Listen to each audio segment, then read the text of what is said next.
Bienvenidos a Diario Salir, Anoche tuve un sueño, un programa que hacemos Fernando J. Aguas y una servidora, Julia Higueras. Empezamos una nueva aventura radiofónica plena de información, formación y entretenimiento. Un programa que, como nos gusta recordar, nació de la colaboración de dos revistas, Diario Salir y Anoche tuve un sueño. Dos revistas muy diferentes en sus contenidos y estilo, pero con objetivos comunes.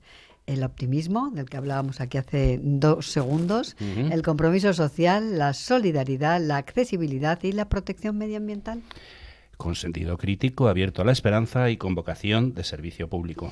Y como siempre, Fernando, pues ya sabes, vamos a ponerlo todo, para que este programa sea maravilloso, para que inspire, para que la gente que nos está escuchando y nos está viendo pues aprenda alguna cosa nueva y bueno, y que lo disfruten tanto como nosotros. ¿Qué te parece? Pero ya sabes que nosotros somos meros instrumentos, que los verdaderos protagonistas, como siempre decimos, son los invitados y los diferentes temas que comparten con nosotros.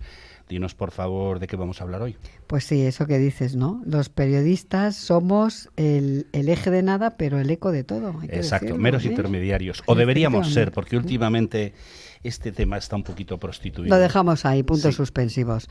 Hoy vamos a hablar del Día de los Océanos, que se celebra mañana, que es 8 de junio, y de la protección de estos y de la situación actual de los organismos judiciales a tenor de la huelga indefinida de los funcionarios de justicia, que es indefinida y se acumulan los papeles y no se resuelven las cosas. Y para hablar de ello, ¿quiénes nos van a acompañar?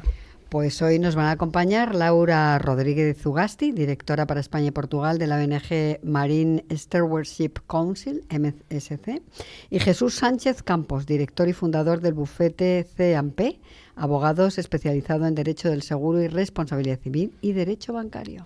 Pues muy bien, muy interesante. ¿Qué te parece si empezamos? Empezamos. Esto es, queridas y queridos oyentes, Diario Salir, Anoche tuve un sueño, que se emite por streaming en www.clickradiotv.es, en sus redes y en su canal Twitch. También estamos en la televisión de la mano de Telesur Madrid, desde el canal 53 de la TDT madrileña y en Diámetro TV y en el canal 33 de la TDT Canaria para todo el archipiélago, que por cierto, en el archipiélago creo que hay algo parecido a un huracán que se llama Óscar, que esto con lo del cambio climático. Sí, está entrando huracán por allí. En el Atlántico, en esta parte, un poco está raro. Entrando por allí, va a llegar a toda España. Tenemos que decir que hoy está lloviendo en Madrid.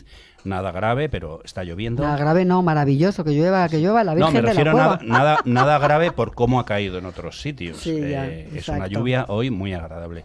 Pero vamos a decir que en radio emitimos también en Radio Cadena Española Madrid, Radio Cadena Castilla-La Mancha, Turia 78 de Paterna, Valencia, Clic Radio TV de Tordesillas, Radio Sierra de Madrid y Radio Matorral Serrana de Montejo de la Sierra de Madrid, Radio Valle del Tietar de Ávila, Diámetro Radio de las Islas Canarias, Onda Avilés de Asturias y Radio El Campello de Alicante. Algún día vamos a tener que dejar de decirlas porque son tantas que se nos van acumulando. Y además nos hacemos un lío ya, esto no puede ser. Pues saludamos a nuestros oyentes y a nuestros oyentes, televidentes y twitcheros, un nuevo y cordial saludo desde este Madrid lluvioso y encantados de que llueva y que llueva y que llueva, ¿eh? Pues si te parece, empezamos ya. Vamos al lío porque tenemos en el estudio a nuestra primera invitada.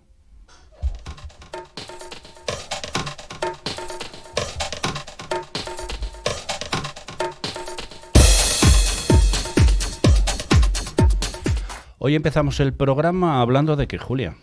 Pues os lo he dicho antes, pero quiero que nos lo repitas. Es que me gusta oírte decirlo. Vamos a hablar de los océanos. ¿Qué te parece, Fernando? Porque mañana, como habíamos comentado, 8 de junio, se celebra su Día Mundial. ¿Sabías que el océano cubre más del 70% del planeta? Lo sabía. ¡Qué listo! Es nuestra fuente de vida, además, y sustento de la humanidad y de todos los demás organismos de la Tierra. A ver si te pillo ahora. ¿Y sabías también que el océano produce al menos el 50% del oxígeno del planeta? No lo sabía. Bueno, menos mal que has sido sincero. Pues sí, el 50% del oxígeno del planeta. En su entraña, Los océanos albergan la mayor parte de la biodiversidad de la Tierra y es la principal fuente de proteínas para más de 1.000 millones de personas en todo el mundo. ¿Cómo te quedas? Pues a cuadros, pero déjame que te diga una cosa, Julia, porque me has dejado de piedra. ¿Sabías que el 90% de las grandes especies marinas han sido gravemente mermadas, que el 50% de los arrecifes han sido destruidos y que estamos extrayendo del océano más de lo que él mismo puede reponer? Y un apunte más, que es una recomendación. En la madrugada del martes pusieron en la 2 de Televisión Española un documental llamado Día Cero, que recomiendo que lo busquen en la web. Este trabajo muestra la cruda realidad del uso abusivo que se hace del agua de los ríos y los acuíferos, que tampoco son capaces de reponerse de forma natural y que es un recurso vital para el planeta. Solo un dato de este reportaje para que la gente vea lo importante que es el agua y lo interesante que puede ser este reportaje. En el centro de Estados Unidos hay un inmenso acuífero equivalente a 3 veces la Comunidad de Madrid en extensión, que dada su explotación tardaría 6.000 años, repito, 6.000 años de lluvia continua todos los días para recuperar su estado natural. El agua es la sangre del planeta y sin ella no hay vida. Bueno, pues la verdad es que se me ponen los pelos como escarpias. Eso de los 6.000, ¿no? 6.000 años. 6.000 años. Me lo he tenido que Sí, y a mí me dejó sorprendido, porque se utiliza para explotaciones ganaderas de estas que hay en Estados Unidos, de miles de cabezas, y se lo están comiendo. O sea, lo están bebiendo. Qué horror. Pues a mí, la verdad que ya te he dicho que me pone muy triste, pero vamos a presentar a nuestra primera invitada esta mañana de miércoles, porque aunque la situación está así, ella es una optimista. No, y nosotros aquí somos también, muy optimistas. dentro de lo que nos dejan. Que nos cuenta cosas que van a ser el balance, ¿no? De lo malo y de lo bueno, ¿no? Porque ella sí que sabe de todo de los océanos. Tenemos con nosotros en el estudio a Laura Rodríguez Zugasti, que dirige desde 2010 la oficina de Marine Stewardship Council, MSC, para España y Portugal, y que se podría traducir así como el Consejo de Administración Marina. Laura ya es conocida por nuestros y nuestras oyentes y televidentes, porque no es la primera vez que viene a nuestro programa y esperamos que esta no sea la última. Así que muchas gracias, Laura Rodríguez, por querer compartir con nosotros estos minutos de radio. Gracias, Julia, Fernando. Me encanta venir a Diario Salir y soy muy optimista, así que me encanta también compartir con vosotros este momento. No quiero ser exclusivista, es Diario Salir, Anoche tuve un sueño. Que si no la dejamos a ella fuera. No pasa nada, no pasa nada. Para refrescarles la memoria a nuestros oyentes, comentar que Laura es licenciada en Derecho y diplomada en Empresariales por el CEU San Pablo, Universidad Complutense de Madrid. Máster en Abogado de Empresa, es socia fundadora y miembro de la Junta Directiva de la Asociación de Directivas Expertas en Sostenibilidad, Women Action Sustainability. Y para refrescarles la memoria a unos y para ponerles sobre la pista a quienes no vieran el programa anterior, cuenta, por favor, a nuestros oyentes a los que nos ven, que es Marine Stewardship Council, MSC. Creo que lo he pronunciado mejor que la otra vez que estuviste aquí. Es un nombre muy difícil, podéis decir MSC sin ningún problema. Cuéntanos, por favor, qué es. Marine Stewardship Council, somos una ONG internacional que desde hace 25 años trabajamos por poner fin a la sobrepesca.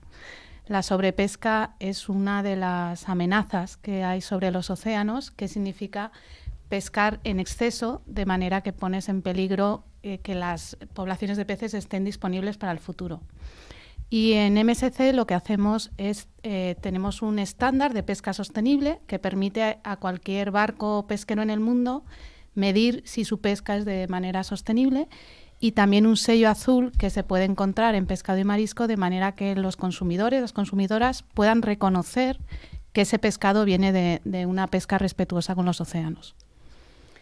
La verdad que menos mal que hay personas que hacen ese tipo de cosas, ¿no? ¿No te parece? Sí, además... Porque si no, o sea, si ya la cosa está jorobada, si no hubiera alguien que estuviera pendiente de cómo se hacen las cosas, si se hacen bien, si se hacen mal, si certificaran, ¿no? Sería increíble. Sí, hay mucha gente que lo hace muy bien y que se preocupa, y hay mucha gente que lo hace muy mal y que no se preocupa, y yo siempre lo digo. Yo no tengo hijos, por tanto, tampoco tengo nietos, sería sorprendente que tuviera nietos sin tener hijos, y siempre digo lo mismo, ¿no? A la gente digo, mira, yo el día que me vaya de este mundo, ahí os quedáis. Y sin embargo yo me preocupo y vosotros no os preocupáis. Ese es el problema, yo creo, ¿no? Sí, pero yo vengo con buenas noticias también. Son ciertos los datos que habéis dado y realmente en concreto la sobrepesca, que es sobre lo que nosotros trabajamos, porque luego hay otras amenazas como es la contaminación marina, el cambio climático que está transformando los océanos. En la sobrepesca hay buenas y malas noticias. La mala noticia es que la sobrepesca en el mundo sigue aumentando, o sea, no estamos logrando revertir que 1/3 de las poblaciones de peces estén sobreexplotadas a día de hoy, según los datos de la FAO, pero hay grandes diferencias entre regiones y en Europa se han hecho grandísimos avances, en España también. Tenemos el Mediterráneo, que a día de hoy es uno de los mares con mayor sobreexplotación y esta es una realidad y se está trabajando para cambiarlo, pero en el Atlántico pues ahora mismo hay muchas poblaciones en buen estado. Y lo que se demuestra es que cuando se aplica una buena gestión, es decir, cuando se siguen los datos científicos y las recomendaciones científicas, las poblaciones de peces se recuperan y pueden estar en buen estado durante muchos años, con lo cual la pesca sostenible sabemos la receta y cuando se aplica funciona. Y eso es algo muy, muy positivo porque hay muchos otros retos globales que no sabemos ya cómo abordar y que tenemos que adaptarnos. Pero en el tema de la pesca sí que sabemos cómo abordarlo y tenemos grandísimos ejemplos. Qué buenísima noticia, ¿no, sí, Julia, Fernando? me voy a saltar el guión porque quiero hacer una pregunta a tenor de lo que ha dicho. Dices que el Mediterráneo está sobreexplotado, que el Atlántico se están haciendo cosas muy interesantes precisamente para evitar esa sobreexplotación. ¿Podemos seguir diciendo que los grandes esquilmadores del planeta son los japoneses? Bueno, ahora a mí tampoco me gusta calificar países porque luego los barcos, o sea, puede haber barcos que pertenezcan a una empresa de un país pero tengan bandera de otro, con lo cual hacer generalizaciones. Pero ya no son los japoneses eran una de las mayores flotas hace muchos años, ahora el principal productor es China. Ya no es Japón, no está siquiera entre los 5 primeros, yo creo. Entonces eso ha cambiado. ¿Y son respetuosos los chinos o tampoco? Bueno, hablamos en general. Sí, la verdad es que hay muchas flotas ahora mismo donde hay mayores riesgos de flota ilegal o de problemas con derechos humanos. Nosotros tenemos oficina en China y estamos trabajando con flota china y hay barcos chinos certificados. Pero también hay tal cantidad de barcos ahora mismo que muchos de ellos pues se sabe que no están en las mejores prácticas, desde luego. Ya que pues hay mucho trabajo por hacer, o sea que para eso estáis también, ¿no? Sí. Para que se cumplan y para que también la gente sepa que todo es mejorable. Y por eso nuestro estándar es global, es decir, se aplican los mismos criterios, ya sea un barco europeo, que un barco en Argentina, que un barco en China, porque al final lo que queremos es elevar el nivel de cumplimiento y no hacer un enfoque de estos son buenos, estos son malos, porque al final, como digo, detrás de los barcos muchas veces hay grupos de empresa y hasta que llegas al origen y ves la nacionalidad, pues te llevas muchas sorpresas. Igual pueden ser, fíjate, noruegos o españoles, nunca sabes, sí. Así que, bueno, como estás aquí porque mañana es el Día Mundial de los Océanos, con toda la lógica, ¿no?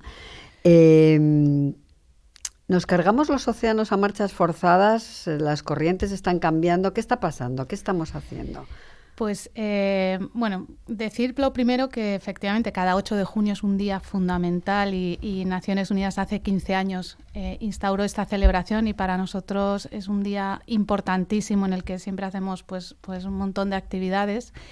Y en el océano están pasando muchas cosas. Como he comentado antes, hay grandes amenazas que están ejerciendo una presión excesiva sobre los océanos, pero ahora el cambio climático es lo que está acelerando todo. Por un lado, el cambio climático lo que genera es que hay poblaciones de peces que se van desplazando, es decir, que van hacia los polos, lo cual en unos años puede hacer que los países de los trópicos que más dependen del pescado no encuentren tanto pescado como solían encontrar y esto puede generar pues muchos problemas de seguridad alimentaria en estos países.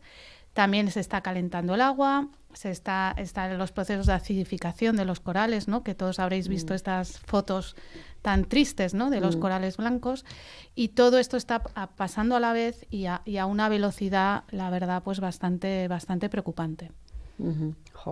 La verdad que ayer yo leía, y lo comentábamos esta mañana, ¿no? En la prensa, que por primera vez el Ártico dejará de tener hielo una década antes de lo previsto, o sea que todo se va adelantando, ¿no? Claro, por eso también se están acelerando ciertos acuerdos internacionales que han tardado décadas y que se llevaban negociando durante décadas. En los últimos años ha dado un impulso importante. Habréis oído hablar del Tratado de Alta Mar, que se ha aprobado pues hace unos meses. También el Convenio de Biodiversidad Biológica, que se aprobó hace 25 años, pero ha sido muy recientemente cuando se ha creado un marco que detalla unas metas mucho más precisas, porque ya se ve que no tenemos tiempo. Y o se actúa realmente con voluntad política, involucrando al sector privado, a toda la sociedad, o esas metas que están escritas pero que no se cumplen, pues realmente van a ser cada vez más difíciles. ¿Y qué tips les darías tú a los oyentes y las oyentes, televidentes, etcétera, que nos están escuchando? ¿Qué granito de arena? Porque yo siempre digo que un granito de arena, las personas no son conscientes, pero un granito de arena puede mover montañas. Pues, y la sociedad civil, desde luego, aquí es una parte muy importante, ¿no? Sí, pues varias recomendaciones, ¿no? Por nuestra parte. En primer lugar, tomar conciencia de la importancia del océano para nuestra vida. Independientemente de que vivamos en el centro de Madrid, donde no vemos el mar más que en vacaciones, esa dependencia que habéis comentado del oxígeno, del alimento, del regulador climático, todo esto implica que tenemos que conocerlo y cuidarlo, ¿no? Y cuidar el océano en lo que esté en nuestra mano. Desde el punto de vista alimenticio, el pescado es un alimento fundamental en nuestra dieta. ¿Por qué? Porque es muy eficiente desde el punto de vista nutricional y ecológico. El pescado tiene menos huella de carbono que otras proteínas, con unos valores nutricionales muy altos, con lo cual necesitas consumir menos proteína para alimentarte bien, ¿no? Y en España además tenemos acceso a una gran variedad de pescado, que es una riqueza enorme. Pensad que en el océano hay cerca de 3.000 especies diferentes, ¿no? Si juntamos el océano con la pesca salvaje, la acuicultura o incluso alimentos acuáticos como las algas, ¿no?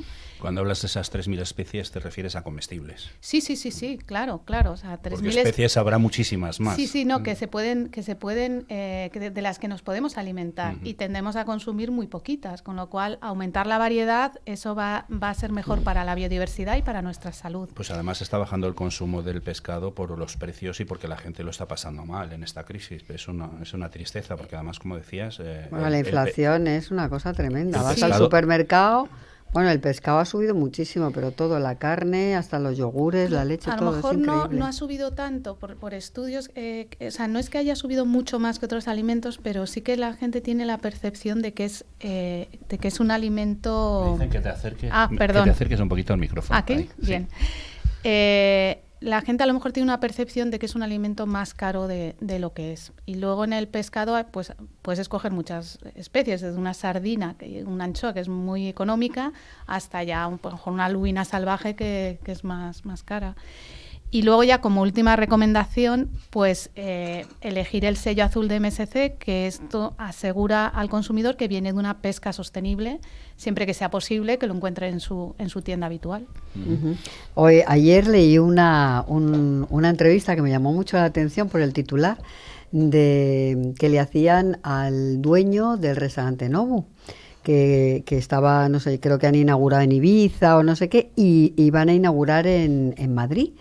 Y le preguntaban, ¿pero cómo que Madrid? Sí, porque Madrid tiene el mejor pescado de toda España. No tiene puerto, pero tiene el mejor pescado, y para nosotros es fundamental que tenga ese magnífico pescado para poder hacer un nuevo, porque la calidad está basada en la calidad del restaurante, en la calidad del pescado, ¿no? Y te digo más, por tradición... Increíble, ¿no? Por tradición hay pueblos en León que gozan de un pescado maravilloso, y es porque tradicionalmente el pescado, antes de ir en avión o ir en trenes rápidos, pues iba en camiones, y entonces hacían paradas en León, comían allí, vendían parte de su pescado, y entonces ahí siempre se ha comido un pescado exquisito. ¿Conocías esa anécdota? Sí, sí, claro, porque mucho entra por el puerto de Vigo y luego, bueno, pues va hacia el interior, y sí que es verdad que hay incluso empresas de congelado, de transformación, que están muy en el interior de España, y dices, pero ¿por qué está esta empresa aquí? Y es por esas rutas, ¿no? ¿Y en Madrid hay mucho pescado que está certificado con vuestro sello? Sí, a nivel nacional se pueden encontrar más de 700 productos ya con nuestro sello. Son más de 100 marcas que trabajan con el sello MSC. Y cada vez en más puntos de venta de supermercados, estamos empezando a trabajar también en restaurantes, en hoteles, va poquito a poquito, pero creemos que va a tener un gran impulso porque ya la flota española está haciendo una apuesta muy decidida por MSC y en torno al 30% de las capturas españolas ya están certificadas. Qué bien, el 30% es mucho, ¿eh? Sí, Julia, sí, ha sido un gran avance. Me voy a volver a saltar el guión porque me parece muy bien. el guión lo tenemos, pero no le estamos haciendo ni caso, ¿eh? Como decía aquel, se ha venido a la cabeza una idea. Pues a ver. Dinos. El anisakis, se visceran los peces en los barcos, se tiran al mar, el resto se congela. Eso es una fuente de anisakis importante. Se estaba hablando de obligarles a que de alguna forma lo incineraran en los barcos. Incluso una empresa española creó un incinerador precisamente para eso. ¿Esto en qué situación está? ¿Se sigue viscerando al mar? El sector pesquero es muy consciente de este problema porque de hecho afecta al consumidor, con lo cual son los primeros interesados en que el pescado llegue en las mejores condiciones, y se han introducido muchas prácticas para evitar que el pescado llegue con anisakis a bordo, con tecnología, como comentabas, Fernando. También, cuando llega el pescado, pues limpiarlo al máximo. Ya no se puede tirar al mar las vísceras como se hacía antes. O sea, que se están poniendo en práctica muchas acciones muy, muy concretas para resolver este problema, porque es un gran problema. Depende de la zona, ¿no? Se da más en el pescado blanco de la zona del Atlántico Norte, quizá también porque la temperatura del agua pues está también subiendo, o sea que a veces no es fácil, no solo por las vísceras es que se hacía, desde luego es una razón, pero que puede haber también otros factores. Hablábamos de la sobrepesca como un grave problema, y volviendo a MSC, quería compartir que es una organización, una ONG internacional creada con el objetivo de poner fin a la sobrepesca, como decíamos, a través de un programa líder de certificación y etiquetado de pesca sostenible que ya has comentado. Tu trabajo en MSC, junto con un equipo de 8 personas, está enfocado a promover la sostenibilidad ambiental en el sector pesquero y la cadena de valor de productos del mar, a desarrollar iniciativas en colaboración con administraciones públicas, ONGs, comunidad científica y en la educación ambiental, así como en sensibilizar a los ciudadanos sobre la conservación de los océanos. Todo esto no es poco, es un trabajo muy bonito y muy complicado al mismo tiempo. Laura, cuéntanos qué proyectos nuevos tenéis en esta línea y qué avances se han conseguido, aparte de los que ya nos has comentado. Sí, pues la verdad es que es un trabajo apasionante. Yo no venía del sector pesquero, como habéis comentado, pues me uní a MSC hace 10 años. Anteriormente trabajé en temas de comercio justo, más vinculado a lo social. No conocía nada de la pesca y poco del océano, y me parece realmente una suerte poder trabajar en este sector porque ves en España ves todo, ves la parte productiva, ves la parte de la industria, ves la parte del consumidor, la parte científica, y ves todos esos progresos y cómo entre todos los diferentes actores se está transformando un sector hacia la sostenibilidad, y eso lo hemos visto en los últimos 5 años sobre todo. Los grandes retos que tenemos ahora es lograr que más pesquerías puedan certificarse con el programa MSC. Estos son procesos que a veces duran 3-5 años, no son procesos rápidos en absoluto. También que más empresas se unan a nuestro programa, de manera que el consumidor pueda encontrar más producto con el sello MSC, sea más accesible, sea más cotidiano.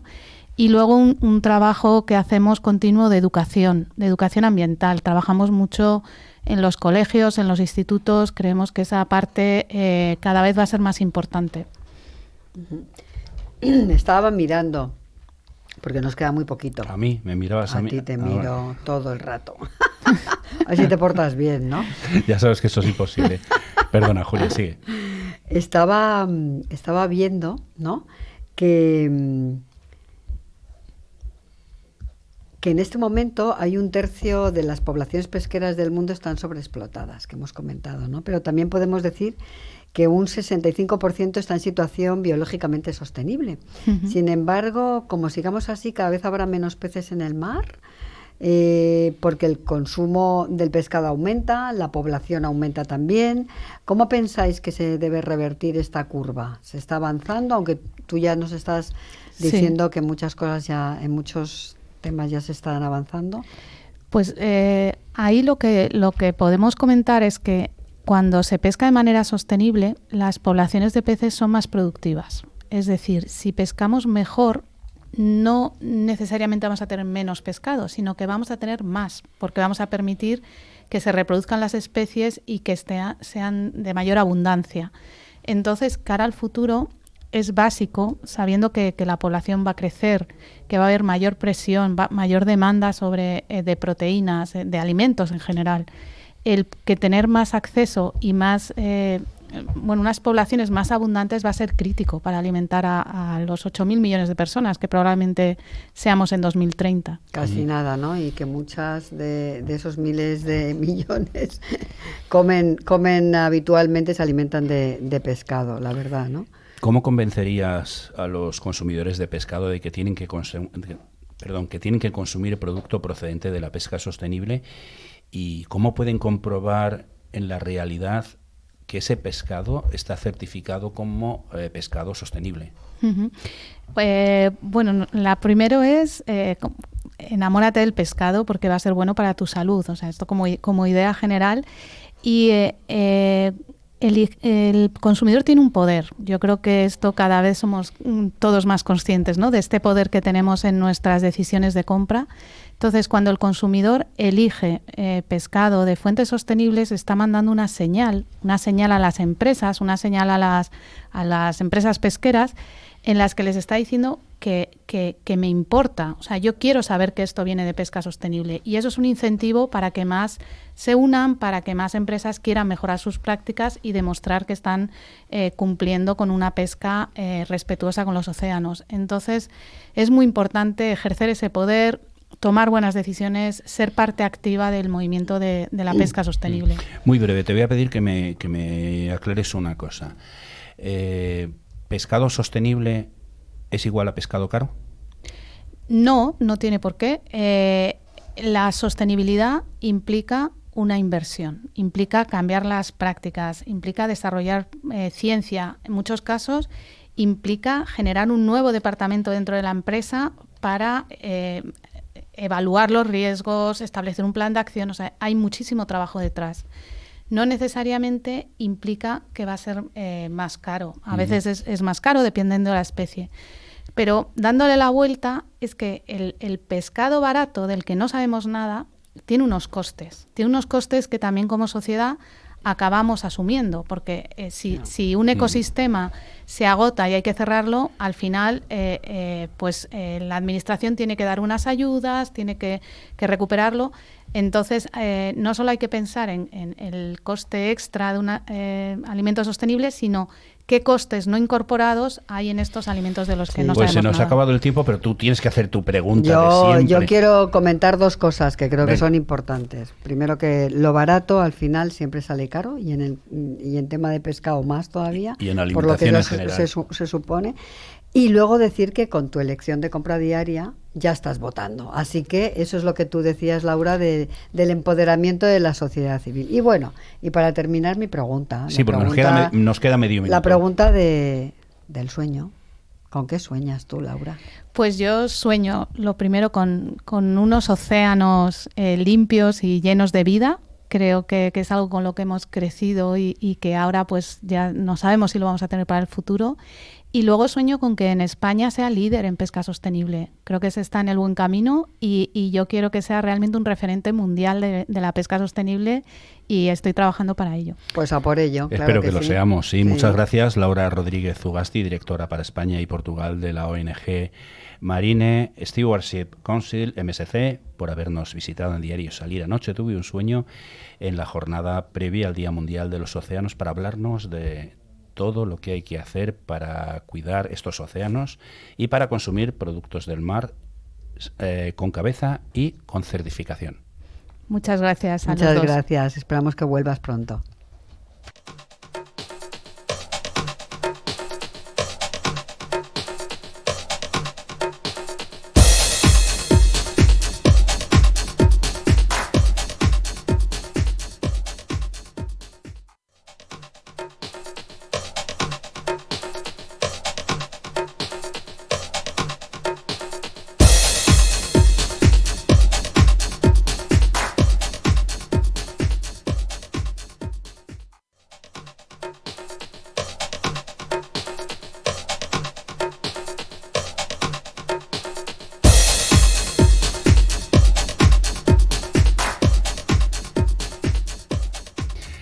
Pues segunda parte del programa y recibimos a Jesús Sánchez Campos, abogado, con quien vamos a hablar de la situación actual de los organismos judiciales a tenor de la huelga indefinida de los funcionarios de justicia y el amago de huelga. A Huelva nos queremos sí, ir. Es que estoy pensando que llueve ya mucho en Madrid. en las vacaciones y se me hacen largas. Digo, y el amago de huelga que realizaron hace alrededor de un mes jueces y fiscales. Buenos días, Jesús, gracias por estar con nosotros en Diario Salir. Anoche tuve un sueño. Buenos días, Fernando y compañía. Muchas gracias por vuestra invitación y es un placer poder compartir un rato nuestras penas y nuestra situación de desamparo que realmente está siendo muy elevada. Vamos a hablar de ella ahora porque hay mucho de lo que contar, pero vamos a decir que Jesús Sánchez es licenciado en Derecho por la Universidad Autónoma de Madrid, máster en Dirección de Recursos Humanos por el Centro de Estudios Financieros y máster en Derecho Comunitario por el Centro de Estudios Comerciales. Está especializado en Derecho del Seguro y Responsabilidad Civil en distintos tipos de riesgo. Pues Fernando, hay que añadir que Jesús inicia su actividad profesional ligada a la Dirección de Recursos Humanos en Construcciones Vima S.A. y en Construcciones del Mar S.A. y más tarde en la ya desaparecida cadena de comida rápida Wendy Restaurant Spain. En 1995 emprende el ejercicio de la abogacía en los tribunales, que compagina con la actividad docente en másters de Derecho Comunitario y Derecho Laboral y Seguridad Social en distintos centros. Uh-huh. Y así llegamos a 2003, cuando funda lo que hoy es el bufete CIP Abogados, del que es director y que está enfocado a los derechos del derecho de seguro, a los sectores del derecho de seguro y responsabilidad civil y derecho bancario. Como verás, Julia, es que siempre traemos gente aquí que no han hecho nada en su vida. Son unos perezosos, la verdad, ¿eh? Yo estoy deseando que nos cuente, porque a mí el tema que vamos a tratar... Sí, por eso le iba a decir a Jesús mucho, que le hemos convocado a esta charla, porque nosotros siempre decimos que no son entrevistas, son charlas entre amigos, para hablar de la situación actual de los organismos judiciales. Como comentábamos al principio, llevan prácticamente medio año sin actividad judicial. Ahora nos confirmarás tú todos los datos, que está bloqueada por la huelga. Vamos a ir desgranándolo poco a poco, pero como primera pregunta y en líneas generales, ¿este bloqueo de la actividad judicial supone un serio problema en este momento? Hombre, pues supone un grave problema. Yo creo que de todos es conocido que los órganos de la Administración de Justicia de nuestro país, lamentablemente, ya no es que no sean del agrado de mucha gente, sino es que yo creo que cumplen un poco de manera deficitaria su función.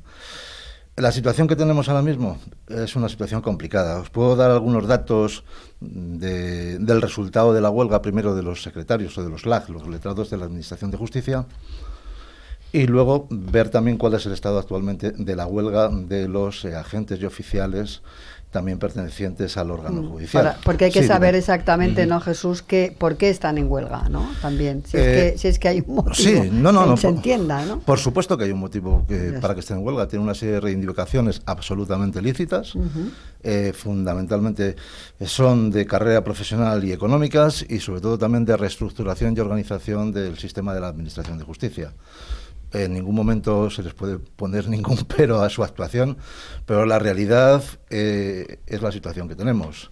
Y la situación que tenemos derivada de la primera parte de la huelga, la de los letrados de la Administración de Justicia, me remito a medios públicos y a distintos periódicos y demás para que sea lo más objetivo posible. de la huelga de los LAG, que empezó el 24 de enero y terminó el 27 de marzo, que tenemos ahí 2 meses y una semana más o menos, el resultado fue la suspensión de alrededor de unos 400.000 juicios y vistas. Están pendientes de proveerse y admitirse 480.000 demandas y se encontraban paralizados en los órganos judiciales, en los distintos juzgados, 1.500 millones de euros.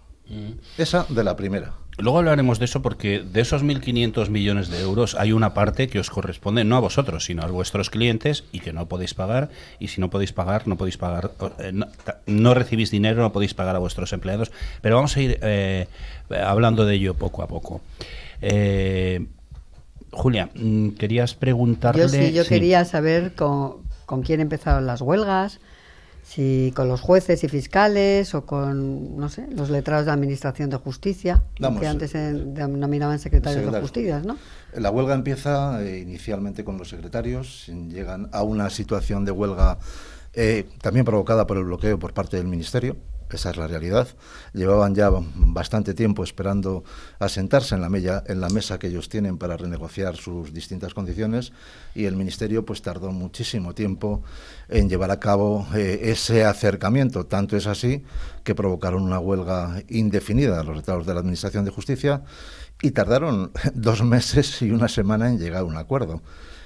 Los jueces han tenido más suerte, amagaron e intentaron llevar a cabo algún tipo de movilización. Finalmente no se llevó a cabo ningún tipo de huelga porque el Ministerio de Justicia y el de Economía llegaron a un acuerdo con ellos y se cerró ese apartado, pero el Ministerio se olvidó de los agentes, de los oficiales y demás de la Administración de Justicia y de otro personal que están dentro, y los dejó de la mano de Dios. Esa es la realidad. Evidentemente, al ver que el Ministerio no llevaba a cabo ningún tipo de actuación, ni intentaba tampoco ningún tipo de acercamiento, a pesar de las distintas llamadas y requerimientos de los 4 sindicatos mayoritarios de la Administración de Justicia, sin embargo el Ministerio no estuvo por la labor. Tanto es así que la última vez que se sentaron en el mes de abril los representantes de los funcionarios fue el 24 de abril y no se volvió a tener y no se han vuelto a sentar de nuevo hasta ayer, día 6 de junio. Perdona una cosita, para aclarar cosas. ¿Hablamos de 3 huelgas diferentes? ¿La de los jueces, la de los LAGs y la de funcionarios? Sí, son situaciones distintas. Entonces, jueces y LAGs llegaron a un acuerdo, pero funcionarios parece que esto se enquista, porque incluso ayer se han encerrado en el Ministerio de Justicia. Piden, no sé si son 370, 400 euros al mes. ¿Por qué no se llega a un acuerdo con ellos? Igual que se llega a un acuerdo rápido con los otros. En tu opinión, me refiero, ¿eh? Vamos a ver, los presupuestos del Estado... Ya sé que te estoy poniendo en un compromiso. No, pero yo te doy mi opinión. No, seguramente que me equivoque, pero te la voy a dar de todas formas. Hombre, yo entiendo que una vez que se cierran los presupuestos de cualquier Estado, evidentemente, volver a meter partidas nuevas y demás dentro de un presupuesto que ya va avanzado este año no es sencillo. Esa es la realidad. Cuestión distinta es la voluntad de intentar de solucionar los problemas, que yo entiendo que si hay voluntad por las dos partes, siempre se pueden buscar soluciones y siempre se pueden buscar puntos intermedios para esa resolución de ese conflicto. Lamentablemente, con la última huelga que hay de los funcionarios no se ha llevado a cabo. ¿Qué sucede? Pues que tenemos la desgracia de que la semana pasada, porque hace unos días, se han convocado nuevas elecciones. Eso significa que se disuelven las cámaras y eso significa que evidentemente el gobierno actual se queda pues bastante bloqueado para poder llevar adelante cualquier tipo de acuerdo. Esa es la realidad. Y yo entiendo ahora mismo que la situación más lógica, aunque hay un precedente de hace varios años que se llegó a un acuerdo también en una situación similar a esta, sería desconvocar la huelga y con el nuevo gobierno que viene negociar, sentarse a hablar, y si no se llega a un acuerdo, pues entonces tomar las medidas oportunas.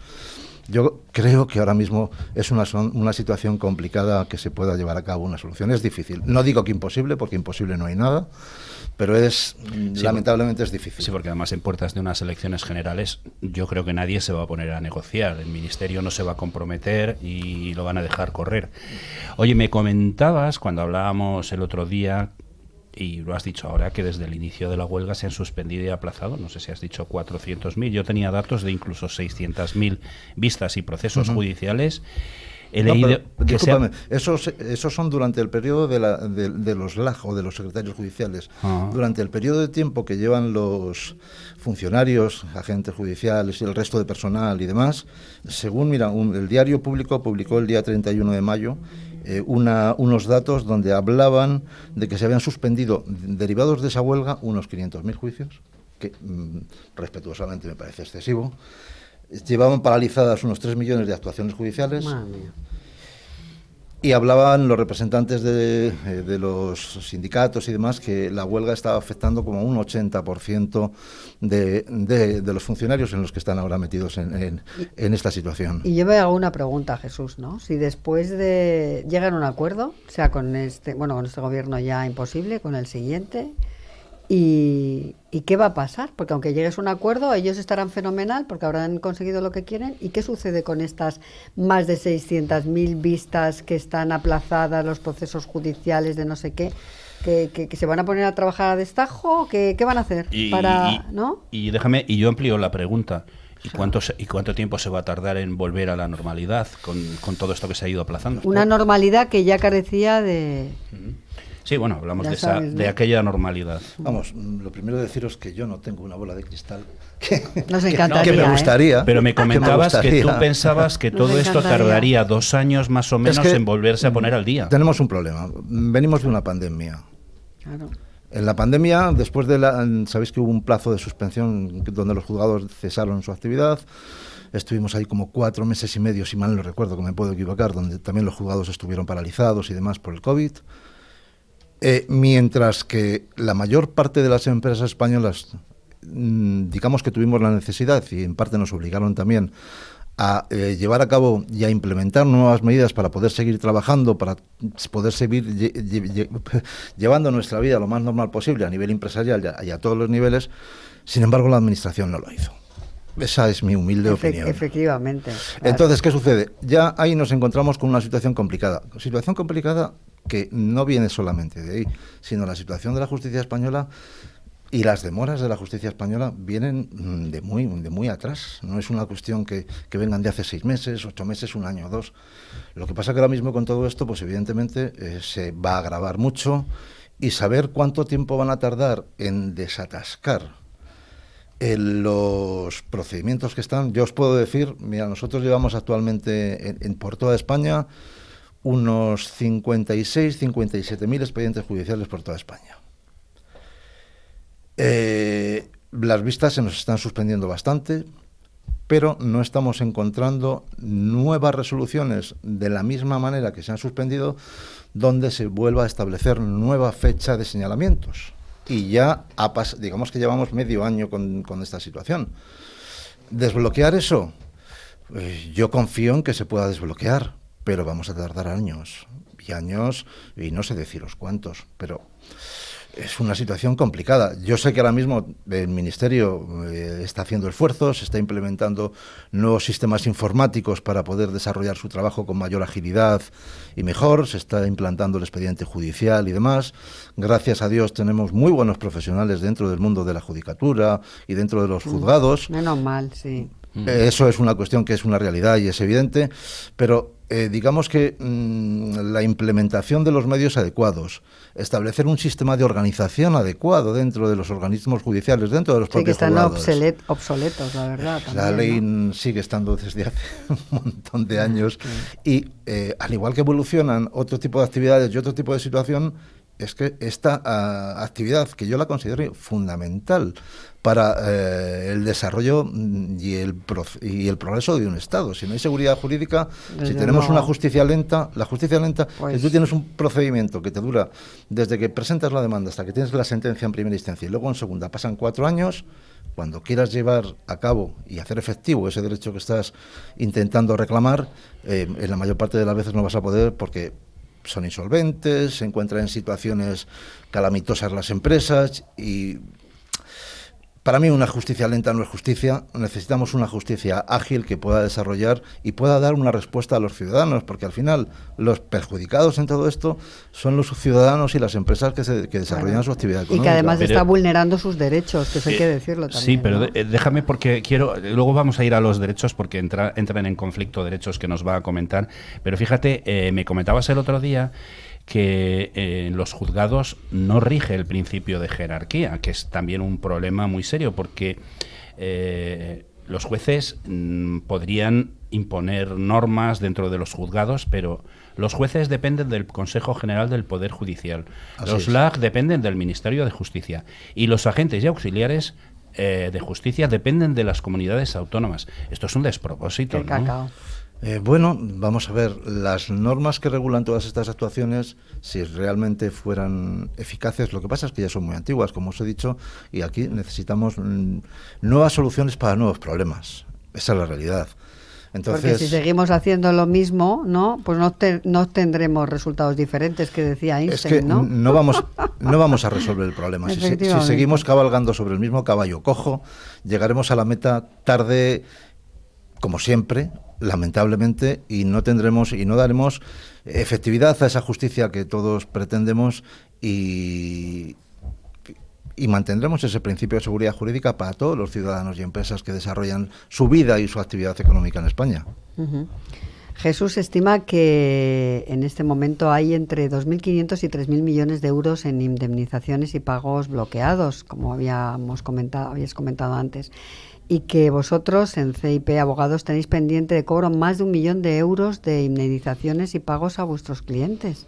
Si ellos no reciben el dinero, vosotros no cobráis y tenéis una plantilla de 30 personas entre abogados y personal administrativo. Y como vosotros, me imagino que muchos bufetes de abogados hay que pagar nóminas, los gastos. Sí, estáis en una situación. Hombre, la situación no es. Ponen en una situación muy mala, ¿no? La realidad del asunto es que se nos está llevando al sector de aquellos que somos profesionales independientes, que la mayor parte de los abogados funcionan como abogados independientes en pequeños despachos, se les está poniendo y se nos está poniendo en una situación muy complicada y muy apretada.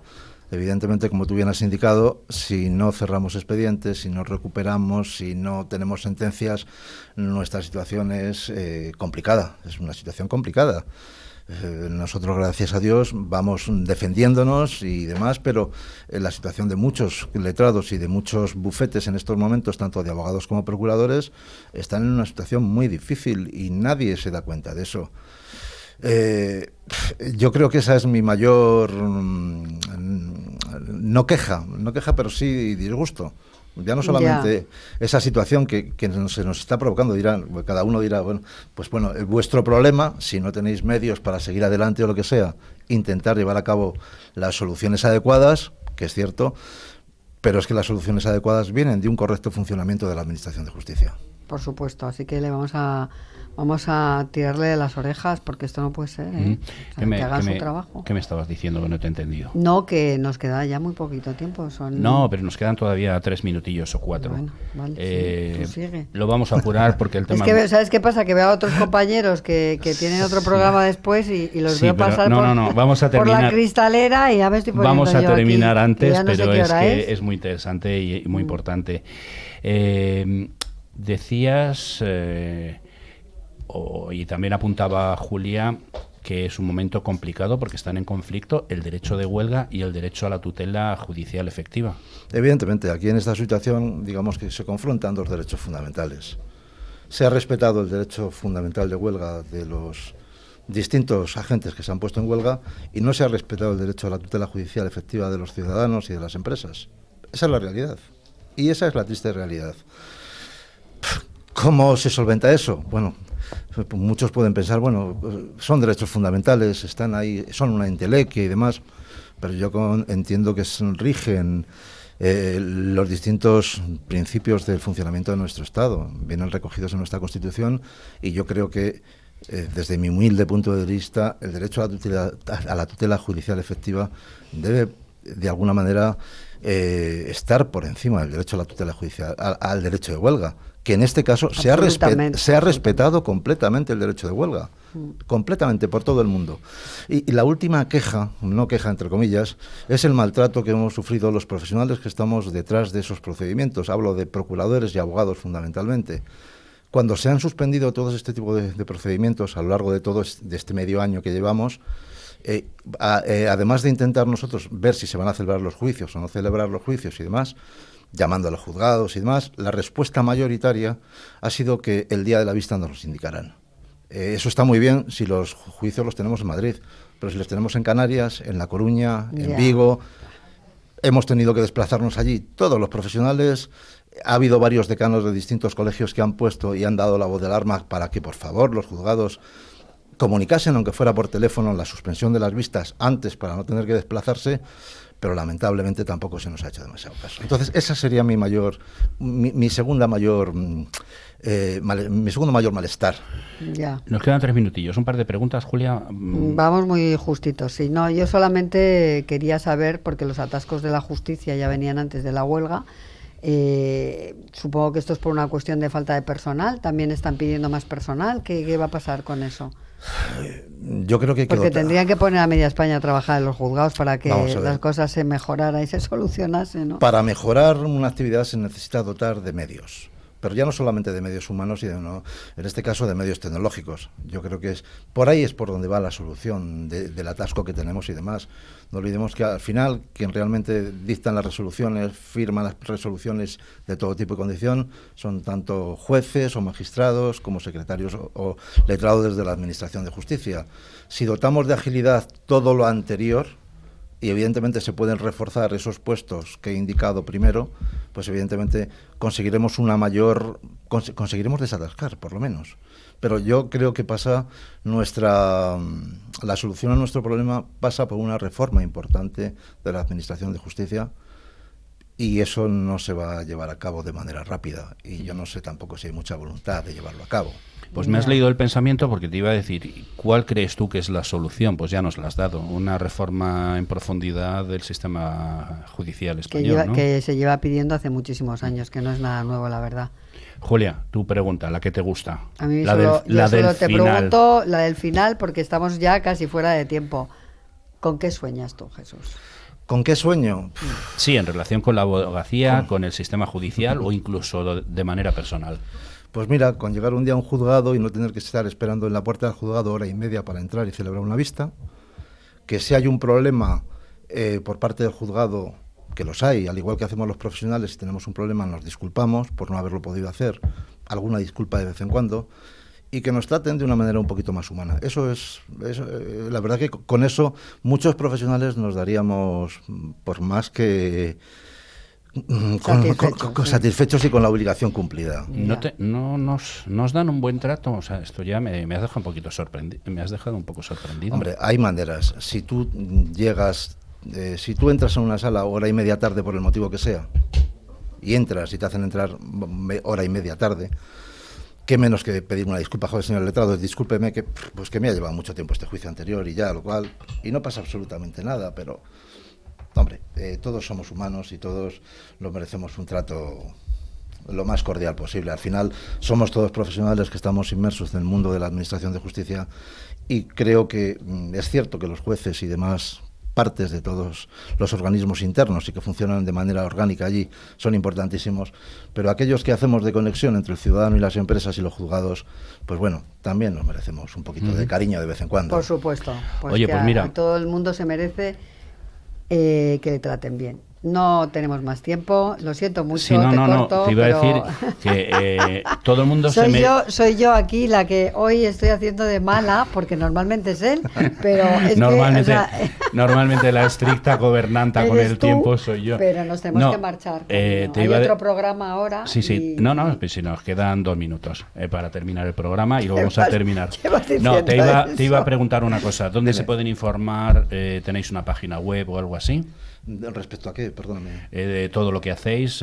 Sí, tú metes en Google CIP Abogados y ahí aparecemos. Muy bien, pues hasta aquí nuestro programa de hoy. Muchas gracias, Jesús Sánchez Campos, abogado y director de CIP Abogados, por aclararnos la situación actual que estáis viviendo, abogados y afectados, a tenor de la huelga indefinida de los funcionarios de justicia y las dos anteriores. Muchas gracias.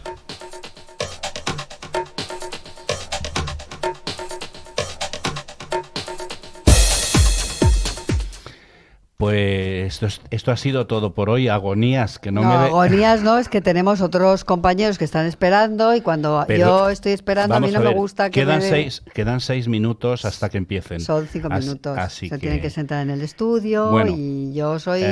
lo que no me gusta que me hagan a mí no me gusta. Bueno, pues hacerlo. dicho esto, hasta aquí el programa. Julia, recuérdanos por favor quiénes han compartido su tiempo con nosotros. Pues Fernando, hoy nos han acompañado Laura Rodríguez Ugasti, directora para España y Portugal de la ONG Marine Stewardship Council, la MSC, y Jesús Sánchez Campos, director y fundador del bufete C&P, abogados especializados en Derecho del Seguro y Responsabilidad Civil y Derecho Bancario. Siempre se nos hace muy corto. Hoy especialmente. Pero nos reconforta saber que volvemos la semana que viene. Es un placer. Y siempre con más ganas. Esto sí es posible. ¿Es posible, Julia? Es posible. Así que esto fue Diario Salir. Anoche tuve un sueño, presentado y dirigido por Fernando J. Aguas y Julia Higueras, y con Pedro Rodríguez pilotando la nave radiofónica y televisiva, que se emite en streaming en www.cliradiotv.es, en sus redes y en su canal Twitch. También estamos en la televisión de la mano de Telesur Madrid, en el canal 53 de la TDT madrileña y en Diámetro TV, y el canal 33 de la TDT para todo el archipiélago canario. Y en radio, cada vez más, en Radio Cadena Española Madrid, Radio Cadena Castilla-La Mancha, Turia 78 de Paterna Valencia, Click Radio TV de Tordesillas, Radio Sierra Madrid, Radio Matorral Serrana de Montejo de la Sierra de Madrid, Radio Tietar de Ávila, Onda Vilés de Asturias, Diámetro Radio de las Islas Canarias y Radio El Campello de Alicante. Gracias a todos, invitados y a quienes nos veis o nos escucháis por haber compartido con nosotros estos minutos de radio. A todos los oyentes, espectadores y demás, un cordial saludo desde Madrid, y aquí estamos, mismo día, mismo sitio, misma hora, saludos cordiales.